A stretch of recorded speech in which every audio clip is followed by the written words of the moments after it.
नमस्कार। हिंदी साहित्य की इस कक्षा में आपका स्वागत, अभिनंदन। आज हम कल की कक्षा से आगे कवि केशवदास की काव्यगत विशेषताएं, इसी विषय को आगे बढ़ाएंगे। कल हमने देखा था कि केशवदास की काव्यगत विशेषताओं में उनका वर्ण विषय, उनकी संवाद योजना, उनका अपने भाषा पर अधिकार, इन विषयों को लेकर के हमने बात की थी। आज उससे आगे की विशेषताओं पर चर्चा करेंगे, जिनमें पहली विशेषता है पांडित्य प्रदर्शन। आप जानते हैं कि केशव आचार्य और कवि दोनों थे, और रीतिकाल के कवियों में एक दूसरे से आगे बढ़ने की होड़ रहती थी। उसी होड़ के चलते पांडित्य प्रदर्शन, पंडित होना और पंडिताई का प्रदर्शन करना, इन दोनों में फर्क है। तो ये रचनाकार आचार्य और कवि थे ही, श्रेष्ठता उनमें थी, अपनी भाषा पर इनका अधिकार था, शैली पर अधिकार था, चमत्कारिकता इनके पास में थी। इसलिए बार बार कोशिश करते थे कि उनकी कविताओं में पांडित्य प्रदर्शित हो, सामने आए। उच्च कोटि के विद्वान केशव थे। उनके काव्य में कल्पना और मस्तिष्क का एक अलग तरह का संयोग देखने को मिलता है, और उसी के कारण वो उनका पांडित्य नजर आता है, उनकी विद्वता नजर आती है।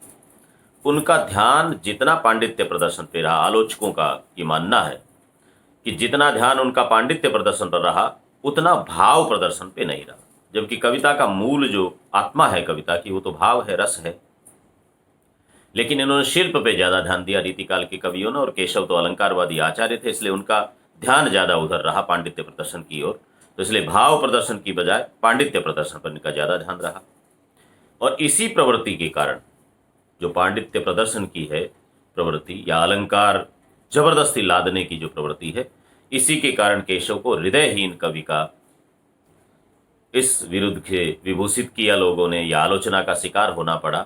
इसको उन्हें स्वीकार करना पड़ा। हृदयहीन कवि कहा गया, जबकि कविता के लिए आवश्यक है कि वो सहृदय होना चाहिए। तो केशव की कविताओं में पंडिताई जहां पर आती है, पांडित्य प्रदर्शन जहां पर आता है, विद्वता का सायास प्रयास किया जाए उसको दिखाने का, तहां पर वो हृदयहीन कवि के रूप में सामने आते हैं। लेकिन ये आरोप पूर्णतः सत्य नहीं। हमारे विद्यार्थी जाने, क्योंकि आपने अभी महाविद्यालय और विश्वविद्यालय स्तर की इस पढ़ाई की शुरुआत की है, तो शोध दृष्टि से, विश्लेषण की दृष्टि से आपको हर चीज को देखना चाहिए। इसलिए मात्र आपने एक तर्क पढ़ लिया कि वो हृदयहीन कवि है, कठिन काव्य के प्रेत हैं, और ऐसा कह के केशव को आप निपटा दें, दूर रख दें, ऐसा नहीं। पूर्णतः सत्य आरोप नहीं है ये कि केशव के यहाँ पर पांडित्य प्रदर्शन ही है, भाव प्रदर्शन नहीं है। केशव के यहाँ पर बहुत से ऐसे स्थल है, रामचंद्रिका में विशेष करके, जहाँ भावुकता और सहृदयता पूर्वक वर्णन आए हैं। बहुत सी जगह सहृदयता एकदम से साकार हो उठी है, मर्म के स्थल भी है, पर पांडित्य प्रदर्शन वाला पक्ष उनको ज्यादा रमता था, ज्यादा रुचता था, और इस समय का प्रभाव था। आप भाव प्रदर्शन की दृष्टि से देखें तो जब अशोक वाटिका में हनुमान जी जाते हैं, माता सीता बैठी हैं, विलाप कर रही हैं, परेशान हैं वियोग के कारण, और रावण ने कुछ समयावधि दे दी है। उनको पता है कि राक्षस पता नहीं किस दिन क्या कर देंगे, मेरे राम किस तरह से होंगे, वो चिंतातुर है। उस चिंता के भाव में हनुमान जी अशोक वृक्ष के ऊपर जाकर के बैठते हैं, और माता सीता नीचे से अपने राम को याद कर रही है कि हे ईश्वर, और कुछ नहीं तो मुझे जलने के लिए अग्नि दे दे, तो मैं जल करके अपने आप को भस्म कर लो। इन दुष्टों के हाथ लगने से, इस रावण जैसे आतताई के, अत्याचारी के पास में जाने से अच्छा है कि मैं मर जाऊं। उस समय में हनुमान जी मुद्रिका को डालते हैं। ये वाल्मीकि रामायण में भी ऐसा ही प्रसंग है, तो ऐसा ही रामचरितमानस में है, ऐसा ही रामचंद्रिका में है। वो मुद्रिका जब माता सीता हाथ में लेती है, तुलसीदास जी ने लिखा, माया से ऐसी रची न जाई, और जीति को सकहीं अजय रघुराई। वो मुद्रिका हाथ में, सीता विचार करहि मन नाना, और मधुर वचन बोले हनुमाना। वो मुद्रिका लेकर के माता सीता विचार करती है कि राम की है, राम नाम अंकित अति सुंदर, राम का नाम उस पर देखी, वो मुद्रिका अति ही मनोहर। उस मुद्रिका को देखती हैं तो वो विचार करती हैं। अब तुलसी ने तो इस तरह का वर्णन करके छोड़ दिया, लेकिन केशव रीतिकाल का कवि है, इसलिए तार्किकता उसके पास में ज्यादा है। तो भाव प्रदर्शित करते समय भी तर्क की स्थिति देखें। केशव के यहाँ पर रामचंद्रिका में मुद्रिका जैसे ही हाथ में लेती है सीता, तो मुद्रिका से कहती है कि हे मुद्री, तूने बड़ा गड़बड़ काम किया। हम औरतों, क्योंकि मुद्रिका भी स्त्रीलिंग है, इसलिए वो कहती हैं सीता वहां पर केशव के यहाँ पर रामचंद्रिका में, और ये बड़ा मार्मिक प्रसंग आता है। ये भाव की गहराई है वहां पर। राम की मुद्रिका हाथ में है सीता के, और सीता मुद्रिका से बात कर रही है। दो औरतों की आपस में बात होगी। मुद्रिका भी स्त्रीलिंग है, सीता भी स्त्रीलिंग। सीता कहती है कि हे मुद्रिका, श्रीपुर हो वन मध्य में, और तू मग करी अनीत, कही मुदरी अवतीयन की को करी है प्रतीत। अर्थ समझे। राम विष्णु के अवतार हैं, इसलिए सीता कहती है कि श्री ने तो पूर्व में, श्री माने लक्ष्मी, लक्ष्मी ने तो उनका साथ वहां पर छोड़ दिया। पूर्व कहते हैं स्वर्ग को, वहां से नगर में, तो स्वर्ग नगर था, देवताओं का नगर स्वर्ग है। तो जब राम ने अवतार लिया तो लक्ष्मी तो स्वर्ग में ही रह गई, उसने वहां साथ छोड़ दिया। जब जब संकट में कोई व्यक्ति आता है उसका साथ छोड़ देती हैं। तो औरतों पर अब कौन प्रतीत करेगा? लक्ष्मी ने स्वर्ग में रह गई और राम को अकेले को छोड़ दिया, वहां साथ नहीं दिया। श्रीपुर हो वन मध्य में, और मैंने वन के मध्य में उनके साथ में दगा कर लिया, मैं साथ छोड़ करके आ गई, बिछुड़ गई। और तू मग करी अनीत, अब जब लंका वो आ रहे थे तो रास्ते में तुमने अनीति कर ली, तू उनका साथ छोड़ के आ गई। यानी लक्ष्मी ने पहले साथ छोड़ा, फिर मैंने छोड़ दिया, और अब तू छोड़ के आ गई। कही मुदरी यवतीयन की को करी है प्रतीत। हे मुदरी, बता, हम औरतों की प्रतीति कौन करेगा, भरोसा कौन करेगी? कोई इंसान हम पे भरोसा कैसे करेगा? हम तो साथ छोड़ने वाली है। आप देखिए भाव की क्या गहराई और किस तरह से तार्किकता के साथ में वर्णन करते हैं। ये केशव की रामचंद्रिका को पढ़ते हैं तो इस तरह के तर्क मिलते हैं। तो पांडित्य प्रदर्शन के साथ में भाव की गहराई भी केशव की यहां पर है, इसलिए विद्यार्थी इन पक्षों को इसी रूप में समझे। अगला जो विषय है काव्यगत विशेषताओं का जो बिंदु है वो है भाषा। केशव का भाषा पर अगाध अधिकार है। लगता है कि शब्द तैयार खड़े हों, उनका शब्द भंडार बहुत है। काव्य का जो माध्यम है वो ब्रज भाषा को उन्होंने बनाया। हमने पहले भी कहा कि केशव के घर में तो संस्कृत बोलचाल में थी। जिनके घर की शुक शारिकाएं, मैंने तोता मैना भी संस्कृत बोलते थे, ऐसा परिवार उनका था। उसमें उन्होंने हिंदी यानी तत्कालीन ब्रज में लिखना शुरू किया, लेकिन ब्रज भाषा पर उनका अधिकार बन गया। पर यह तय है कि जिनकी भाषा शुरू से वो नहीं रहती, तो ब्रज जिस तरह के अष्टछाप के कवियों की, सूरदास की, उनकी जो ब्रज है उस ब्रज की तरह की ब्रज केशव नहीं बना पाए, लेकिन ब्रज भाषा पर उनका अधिकार था। प्रकांड पंडित थे संस्कृत के। संस्कृत से अत्यधिक प्रभावित होने के कारण तत्सम शब्दों का प्रयोग तो हुआ ही हुआ, संस्कृत की विभक्तियां भी उन्होंने प्रयुक्त कर ली। बहुत सी जगह पर तो छंदों में भाषा ही संस्कृत जैसी जान पड़ती है, क्योंकि उनके तो सहजता में था, घर में बोलता आदमी और जिस भाषा में रात दिन प्रयुक्ति होती है वो भाषा आ ही जाती है। केशव की भाषा में बुंदेलखंडी भाषा का भी काफी मिश्रण है। कुछ शब्द देखें आप, खारक जो छोहारा कहें तो ये खारक बुंदेलखंडी, थोरीला, दुगई, गौरमदाइन, इंद्रधनुष को गौरमदाइन, ऐसे शब्द बुंदेली भाषा के शब्द हैं, उनको सहजता से उन्होंने प्रयुक्त किया है। अवधि भाषा के शब्द भी उनके यहाँ पर, क्योंकि अवधि और ब्रज दो ये रीति काल में और भक्ति काल में ये दोनों भाषाएं समान रूप से साहित्य का माध्यम बनी, इसलिए अवधि के शब्द भी आने ही थे केशव के यहाँ पर। इहाँ, उहाँ, दिखाऊ, रिझाऊ आदि जो शब्द है वो अवधि के शब्द हैं, लेकिन सहजता से ब्रज में उन्होंने प्रयुक्त किए हैं। कहीं कहीं केशव ने खुद शब्द गढ़ लिए। ये बड़े कवियों की विशेषता होती है कि उनके छंद के बंध में जो शब्द आ जाते हैं वो आगे चल करके शब्दों का वो रूप प्रचलन में आ जाता है। तो जैसे चाप से चाप किए, ये शब्द केशव ने गढ़ दिया। चाप चढ़ाना है तो चाप किए, माने तीर की तरह चलने वाला तो चाप किए। चाप तो धनुष है ही। अप्रचलित शब्दों के प्रयोग में भी उन्होंने पूरा स्वच्छंदता से काम लिया और इस पर उनकी बहुत आलोचना हुई। जैसे कलंक के लिए आलोच, लांच रिश्वत के लिए, नारी समूह के लिए आदि, ये शब्द उन्होंने काम में लिए। जल के अर्थ में विष शब्द का प्रयोग केशव की भाषा में ही मिलता, बाकी कहीं नहीं मिलता। विषमय यह गोदावरी अमृतन को फल देत, केशव जीवन हार को दुख अशेष हर लेत। विषमय यह गोदावरी, अब विष का मतलब पानी, पानी से भरी हुई गोदावरी है, ये अमृत का फल देती है। लेकिन साधारणतया विष का अर्थ तो जहर से लगाया जाता है, इसलिए पाठक है वो भ्रमित हो जाता है। तो केशव को पढ़ते समय बहुत सी चीज़ों प्रचलित शब्दों का भी प्रयोग केशव ने किया। तो केशव को पढ़ने के लिए केशव की पृष्ठभूमि में जाना पड़ता है, तभी जाकर के केशव का अर्थ समझ में आता है। संस्कृत और बुंदेलखंडी के अत्यधिक प्रभाव, लंबी लंबी शब्द योजनाएं, अप्रचलित शब्दों का प्रयोग, इसके कारण केशव की भाषा कई जगह पर बहुत ज्यादा क्लिष्ट हो गई, वो गूढ़ार्थी जैसी हो गई। तो वहां पर पाठक को थोड़ी असुविधा होती है। केशव की भाषा का सामान्य रूप अपेक्षाकृत सुगम है। उनमें कहावतें, मुहावरे, उनका भी यथास्थोन प्रयोग है। तो वो सब जगह इस तरह के प्रयोग करते रहते हैं। भाषा पर अधिकार उनका है। हाँ, संस्कृत निष्ठता के कारण बुंदेलखंडी आई, अवधी आई, भाषाओं का मिश्रण हुआ और बड़े बड़े सामासिक पद उन्होंने काम में ले लिए। अपने हिसाब से अलंकार लाने के लिए अप्रचलित शब्दों को भी, कम प्रचलित शब्दों को भी उन्होंने काम में लिया। इसलिए बहुत सी जगह पाठक को, श्रोता को भ्रांति का शिकार होना पड़ता है।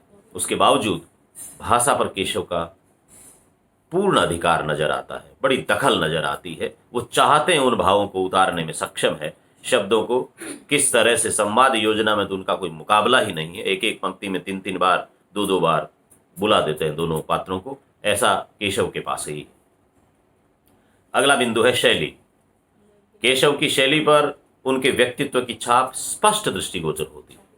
इस संबंध में उन्होंने अपने किसी पूर्व कवि का अनुसरण नहीं किया। उनका ये मौलिक है, अपना है। उन अनेक कवियों की कविताओं के बीच उनकी कविता को सरलता से पहचाना जा सकता है। केशव की कविता सरलता से पहचान में आ जाती है। केशव का अपना अलग अंदाज है। केशव में संक्षेप की शैली प्रौढ़ और गंभीर है।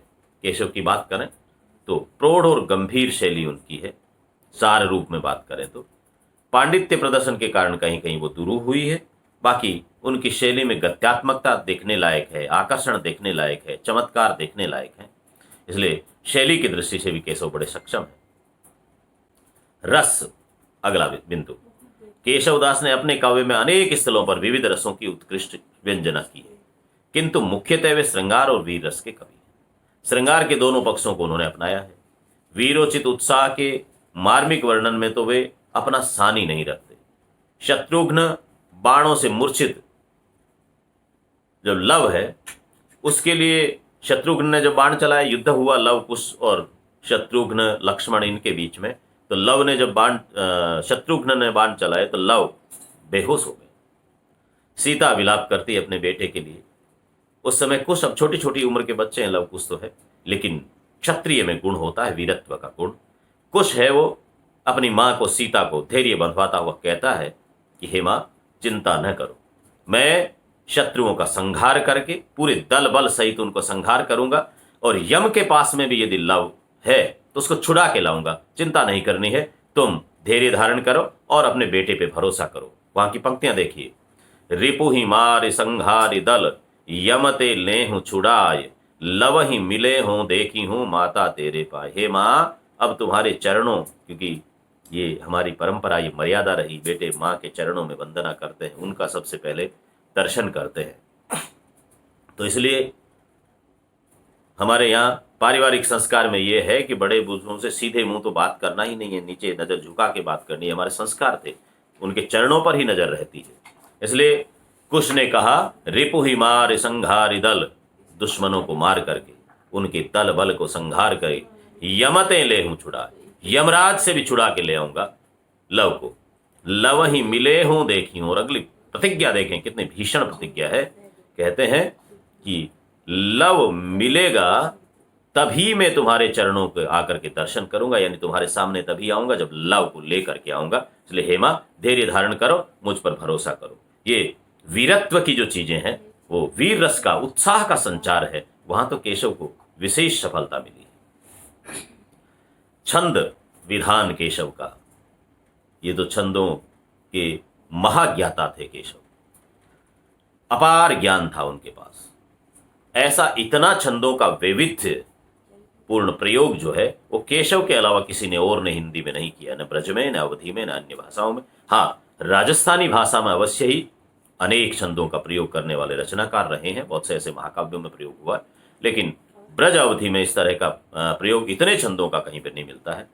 रामचंद्रिका में तो छंदों की विविधता इस सीमा तक पहुंच गई कि लोगों ने, आलोचकों ने उसे अजायब घर कहा। अजायब घर में तो सारे जीव जंतु सब आ जाते हैं, तो रामचंद्रिका को छंदों का अजायब घर कहा गया।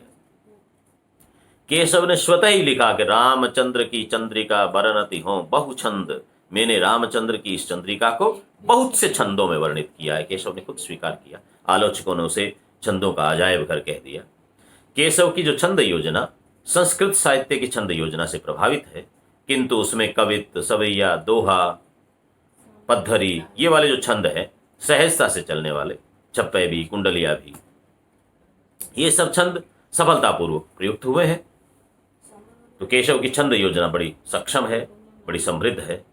अलंकार में तो कहना ही क्या, अगला बिंदु हम अलंकार का लेते हैं। केशव अलंकारवादी आचार्य हैं। उनकी घोषणा के विषय में हमने पहले भी कहा। कविता के लिए कविता और कामिनी की तुलना करते हुए वो कहते हैं कि जिस तरह से एक औरत कितनी ही सुंदर हो, कितने ही भले कुल की हो, कितनी ही सुडोल हो, लेकिन गहने के बिना उसकी शोभा, सौंदर्य नहीं अच्छा लगता, उसी तरह से कविता में यदि अलंकार नहीं है तो कविता फिर सौंदर्यवती नहीं हो सकती। जदपि सुजाति सुलक्षणी सुवर्ण सरस सुवृत्त भूषण बिनु न विराज ही कविता वनिता मित। भूषण के बिना, आभूषण के बिना वो शोभायमान नहीं होती, ये उनका मानना था। तो कविता के लिए अलंकार को परम आवश्यक तत्व केशव मानते हैं। उनकी कविता में विभिन्न अलंकारों का प्रयोग सर्वत्र दिखाई देता है। कुछ आलोचकों ने केशव पर आरोप भी लगाया कि अलंकारों के बोझ से कविता के भाव दब गए हैं और पाठक को केवल चमत्कार हाथ लगता है, भाव नहीं हाथ लगते, चमत्कार हाथ लगता है। लेकिन मेरा यहां पर स्पष्ट मानना है कि पाठक को चमत्कृत करने की कला केशव के पास में है, लेकिन पाठक को भाव विभोर भी केशव करते हैं। हाँ, चमत्कार वाली जो प्रभाव क्षमता है, प्रभावकता है, वो ज्यादा है, इसलिए पाठक चमत्कृत होता है। दूसरी जगह मात्र भावना मिलती है तो भावुकता में आता है, वो भाव प्रदर्शन वहां पर ज्यादा होता है। यहाँ पर चमत्कार की प्रदर्शन की प्रवृत्ति ज्यादा है, इसलिए वो चमत्कृत होता है पाठक, लेकिन भाव भी वहां पर मिलते हैं। ऐसा नहीं है कि अलंकारों के बोझ से दब करके भाव मर गए हों। जहां अलंकार योजना के प्रति केशव का कठोर आग्रह नहीं होता है, यानी कुछ जगह पर कठोर आग्रह में आ गए, कुछ जगह पर आग्रह नहीं, सहजता से वो बहुत तो सिद्ध हो चुके थे। तो रीतिकाल में जैसे रीतिबद्ध, रीति सिद्ध और रीति मुक्त तीन परंपराएं हैं, तो रीति सिद्ध वाली परंपरा की दृष्टि में आते हैं वो, यानी सायास अलंकारों को नहीं लाते हैं और सहजता से अनायास ही अलंकार उनकी कविता में आते हैं। वहां पर अत्यंत हृदयग्राही और सरस कविता केशव की बन पड़ती है। उपमा अलंकार का एक उदाहरण देखिए। दशरथ जब राम को वनवास होता है, पीछे से दशरथ देवलोक गमन कर जाते हैं, माताएं विधवा हो गई तीनों। रामचंद्र फिर से महल में, जब भरत उस समय ननिहाल में होते हैं, राम को वनवास हो गया, दशरथ सिया का हरण होता है आगे चल करके। ये जो दृष्टि है, जब जब भरत आते हैं, यानी राम को वनवास दे दिया, दशरथ देवलोक गमन कर गए, भरत अयोध्या में प्रवेश करते हैं। जब महल में आते हैं, भरत को पता नहीं कि दशरथ खत्म हो गए, रामचंद्र जी को वनवास मिल गया, उसको पता नहीं, वो तो ननिहाल थे। वहां से आते हैं तो तीनों माताओं को देखते हैं। हमारे यहाँ पर हिंदू मैथोलॉजी में ऐसा पारिवारिक संस्कार है कि जब पति खत्म हो जाते हैं तो औरत, विधवा औरतों के वस्त्र बदल दिए जाते हैं, वस्त्रों का रूप बदल, रंग बदल दिया जाता है, उनके पहनावे में बदलाव आ जाता है। तो अपनी माताओं को यकायक इस तरह से बदले हुए पहनावे में जब भरत देखता है, तो न केवल बाहरी स्वरूप बल्कि उनके मनोमालिन्य को, मन मस्तिष्क को, शारीरिक पीड़ा को, उनके मन की पीड़ा को, मानसिकता को देख करके भरत मन में सोचते हैं। वहां पर केशव जो वर्णन करते हैं, अत्यंत हृदयग्राही वर्णन है। मंदिर मात विलोक अकेली, ज्यों बिनु वृक्ष विराजत बेली। जब भरत ने मंदिर में, पहले पहले कौशल्या के पास में ही जाते, मंदिर मात विराज विलोक अकेली, मंदिर में, मंदिर कहते हैं घर को ही, घर में जब मां को अकेली देखा, पति के विहीन देखा, उस तरह के परिवेश में देखा, उस तरह के वेश में देखा, तब फिर कल्पना क्या है, उपमा देखिए। ज्यों बिनु वृक्ष विराजत बेली, जैसे बिना वृक्ष की लता, बेल, बेल तो वृक्ष के सहारे से ही ऊपर चढ़ती है, लता का जीवन तो वृक्ष के सहारे से ही है। जिस तरह से पेड़ को काट लिया गया, वहां से उखाड़ दिया गया और उसके बाद में लटपटा करके बेल गिर जाती है, वो वेली गिरती है उस तरह से, उस लता की तरह कौशल्या उनको नजर आती है। अब जो आरोप लगाने वाले लोग हैं केशव पे, वो विचार करें। इस तरह की भाव की गहराइयां भी केशव के यहां पर है, इसलिए एक पक्षीय विवेचन नहीं होना चाहिए। कुल मिलाकर के इन काव्यगत विशेषताओं के आधार पर हम कह सकते हैं कि केशव हिंदी के प्रथम आचार्य हैं। उन्होंने सर्वप्रथम काव्य के विभिन्न अंगों का शास्त्रीय विवेचन, शास्त्रीय पद्धति से विवेचन करने का काम केशव ने किया। इसलिए इस दृष्टि से केशव हमेशा साहित्य में उनका अवदान अमर है, स्वर्णिम अक्षरों में है। ये ठीक है कि उनके काव्य में भाव पक्ष की अपेक्षा कला पक्ष प्रधानता है। ये उस समय का प्रभाव है, समय की आवश्यकता थी। राज दरबारों का समय है, कवि दरबार लगते हैं, कवियों में आपसी प्रतिस्पर्धा है। उसमें आपको भाव पक्ष तो सबके पास में भाव तो वही होते हैं, भाव की गहनता के साथ में कला का चमत्कार दिखाते थे, अपना वर्णन कौशल दिखाते थे। इसलिए वो कला पक्ष, शिल्प का पक्ष है, वो यहाँ पर थोड़ा प्रबल रहा।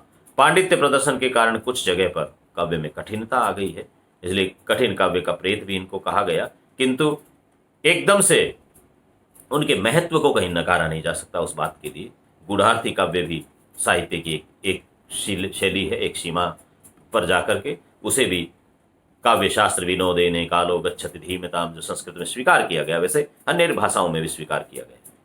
आचार्य रामचंद्र शुक्ल के शब्दों में केशव की रचना में सूर, तुलसी आदि किसी सरलता एवं तन्मयता चाहे ना हो।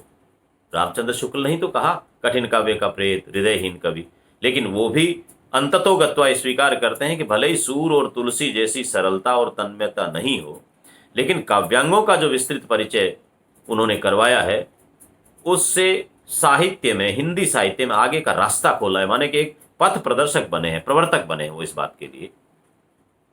केशव वस्तुतः श्रेष्ठ कवि थे, और इसका प्रमाण ये है कि हिंदी जगत में जब बड़े कवियों की गणना का जिक्र आता है तो आज भी एक दोहा प्रचलन में है, और वो दोहा हिंदी साहित्य आकाश के नक्षत्रों का वर्णन करता है, उनको स्वीकार करता है। बड़े आलोचकों ने इसको स्वीकार किया। उन्होंने लिखा, सूर सूर तुलसी शशि उडुगन केशव दास, कलि के कवि खद्योत सम जह तह करहि प्रकाश। इस साहित्य आकाश के नक्षत्रों को देखा जाए तो सूर सूर, कवि सूरदास तो इस साहित्य आकाश के सूरज हैं।